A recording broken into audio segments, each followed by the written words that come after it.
आज हम लोग एक समकोण त्रिभुज की सहायता से विभिन्न त्रिकोणमितीय अनुपातों को समझने का कोशिश करेंगे। ठीक, तो यहाँ पर देखिए ए बी और सी एक समकोण त्रिभुज है जिसका कोण बी 90 अंश है। ठीक, और यहाँ पर आप देख सकते हैं कोण सी और कोण ए ये दोनों न्यून कोण है। ठीक, तो यदि हम ये जो कोण सी जो कि न्यून कोण है इसको क्या मान लेते हैं, थीटा मान लेते हैं ये। ठीक, तो इस कोण थीटा के लिए ये जो समकोण त्रिभुज है इसकी भुजा ए बी जो है क्या कहलाएगा, तो ए बी जो है लंब कहलाएगा। ठीक, और भुजा बी सी क्या कहलाएगा, तो ये आधार कहलाएगा ये। ठीक है, और भुजा जो ए सी है ये क्या कहलाएगा, तो ये कहलाएगा कर्ण। ठीक, अब हम लोग क्या करेंगे, इस न्यून कोण थीटा के लिए इस समकोण त्रिभुज में जो विभिन्न त्रिकोणमितीय अनुपात बनेंगे उसको हम लोग देखते हैं। ठीक, तो यदि हम लंब वाली भुजा और कर्ण वाली भुजा को लें, ये देखिए लंब वाली भुजा, और यदि हम कर्ण वाली भुजा को लें, ये मतलब लंब और कर्ण के अनुपातिक संबंध को यदि हम व्यक्त करें तो इसको हम लोग किसके नाम से जानते हैं, तो इसको जानते हैं साइन थीटा के नाम से। ठीक, अब ये इसी को यदि उल्टा कर दिया जाए, कहीं कर्ण बटे क्या कर दिया जाए, लंब कर दिया जाए, ये देखिए ये ऐसा कर दिया जाए तो ये क्या हो जाता है, तो ये हो जाता है कोसेक थीटा। ठीक, इसी प्रकार से देखिए यदि हम लोग लंब बटे कर्ण की जगह आधार बटे कर्ण को लेते हैं, ये देखिए ये आधार के साथ हम लोग किसको ले रहे हैं, कर्ण। ये मतलब भुजा, आधार वाली भुजा और कर्ण वाली भुजा के अनुपातिक संबंध को यदि हम लेते हैं तो इसको कौन से त्रिकोणमितीय अनुपात के नाम से जानते हैं, इसको देखेंगे अपन।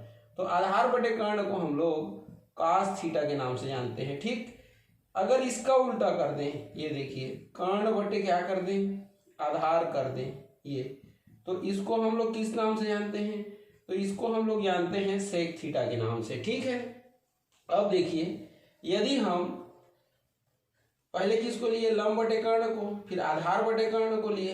अब यदि हम कहीं लंब और आधार के अनुपातिक संबंध को लें, ये देखिए लंब और आधार ये दोनों के अनुपातिक संबंध को यदि हम लें तो इसको हम लोग टेन थीटा के नाम से जानते हैं। ठीक, और यदि इसी का उल्टा कर दें, ऐसा कर दें, ये देखिए आधार बटे क्या कर दें, लंब कर दें ये, तो इसको हम लोग कॉट थीटा के नाम से जानते हैं। ठीक है, तो यहाँ पर आप देख सकते हैं 6 प्रकार के त्रिकोणमितीय अनुपात अपने को देखने को मिला। ये पहला, दूसरा, तीसरा, चौथा, पांचवा और छठवां। तो देखिए साइन थीटा क्या होता है, तो साइन थीटा होता है लंब बटे कर्ण। इसके बाद देखिए कास थीटा क्या होता है, आधार बटे कर्ण।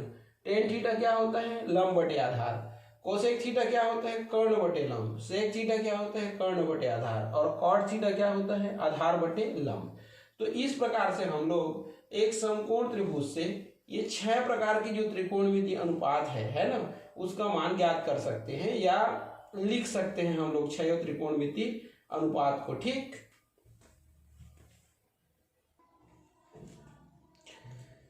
इसके बाद हम लोग त्रिकोणमितीय सर्वसमीकरणों को देखेंगे। ये देखिए त्रिकोणमितीय सर्वसमीकरणों को देखते हैं, ये सर्वसमीकरणाएं। ठीक, तो 3 प्रकार की त्रिकोणमितीय सर्वसमीकरणाएं होती हैं। पहला क्या है, देखिए ये sine square theta plus cos square theta is equal कितना होता है, 1 होता है। ठीक, सेकंड क्या होता है, तो 1 plus tan square theta is equal होता है सेक स्क्वायर थीटा। और थर्ड होता है 1 plus cot square theta is equal क्या होता है, कोसेक स्क्वायर थीटा होता है। ठीक, तो ये देखिए 3 प्रकार के त्रिकोणमितीय सर्वसमीकरणाएं हैं। फर्स्ट क्या है, sine square theta plus cos square theta is equal 1। Second क्या है, 1 plus tan square theta is equal sec square theta. और थर्ड क्या है, तो 1 plus cot square theta is equal cosec square theta. अगर हम चाहें तो यही जो 3 प्रकार की त्रिकोणमितीय सर्वसमीकरणाएं हैं उसको दूसरे रूप में भी परिवर्तित कर सकते हैं। जैसे कि देखिए फर्स्ट वाला है sine square theta plus cos square theta is equal 1 है। यदि हम इसको साइन स्क्वायर थीटा के फॉर्म में लिखना चाहें तो इसका पक्षांतर कर देंगे तो क्या हो जाएगा, 1 माइनस कास स्क्वायर थीटा हो जाएगा। ठीक, ये साइन स्क्वायर के फॉर्म थीटा के फॉर्म में लिखाया हुआ है ना। अब यदि हम इसको साइन थीटा के रूप में लिखना चाहें तो इधर से वर्ग हटा रहे हैं तो इधर वर्गमूल का निशान लग जाएगा, तो वर्गमूल के अंदर क्या हो जाएगा, 1 माइनस कास स्क्वायर थीटा हो जाएगा। ये देखिए, तो यहाँ से हमको किसका मान मिल गया, साइन का मान मिल गया। हम अगर चाहें तो कास का मान भी इसी प्रकार से ज्ञात कर सकते हैं। ठीक है, तो ये तीन जो त्रिकोणमितीय सर्वसमीकाएं हैं इसकी सहायता से हम लोग बहुत सारे फार्मूले ज्ञात कर सकते हैं। ठीक, इसी को हम लोग दूसरे तरीके से भी लिख सकते हैं। ठीक, जैसे कि देखिए सेकंड वाले को देखते हैं, ये किसका था, ये फर्स्ट का था। सेकंड को देखते हैं अपन, देखिए सेकंड क्या है, तो सेकंड है अपना ये 1 प्लस टेन स्क्वायर थीटा, ये इज इक्वल क्या है, सेक स्क्वायर थीटा है ना। यदि हम इसको 1 के फॉर्म में लिखना चाहें तो सेक स्क्वायर थीटा ऐसी रहेगा, इसको पक्षांतर कर देंगे, ये ऐसा हो जाएगा। ठीक, तो 1 इज इक्वल क्या हो गया, sec square theta minus tan square theta, ये इस प्रकार से लिख सकते हैं। ठीक, ऐसे ही हम सर्वसमीका 3 को भी लिख सकते हैं, क्या, 1 प्लस काट स्क्वायर थीटा इज इक्वल कितना है, कोसेक स्क्वायर थीटा है ये, तो इसको भी 1 के फॉर्म में लिखा जा सकता है।